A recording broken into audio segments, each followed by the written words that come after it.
I worked for a bank, and I traveled a good bit, and worked in communication, and oftentimes we'd be sitting in a room with 15 or 20 people, and I would be on one end of the room and somebody else would be on the other end of the room talking, and I had no clue. And I kept thinking, these people mumble more than anybody I've ever seen. But they weren't mumbling, my ears were. One of the most rewarding aspects of my job is being able to talk to a patient a day or two after they got hearing aids for the first time to hear about all of the new sounds they're experiencing. I guess the first thing that really stood out, I mean, I thought, wow, this is, oh.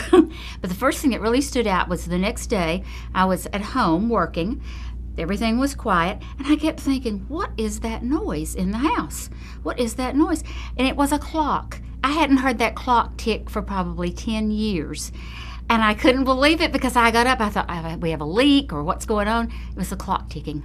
You know, a lot of patients are really surprised when they see how small a modern hearing aid is. They've envisioned a larger aid that may be fairly obtrusive, like their grandmother or grandfather wore, whereas nowadays hearing aids can be very small and they have many more features than a larger hearing aid would have had 10 or 15 years ago. They're small, they're just little things that sit on top of my ear, and this fits in, and that's what helps me to hear.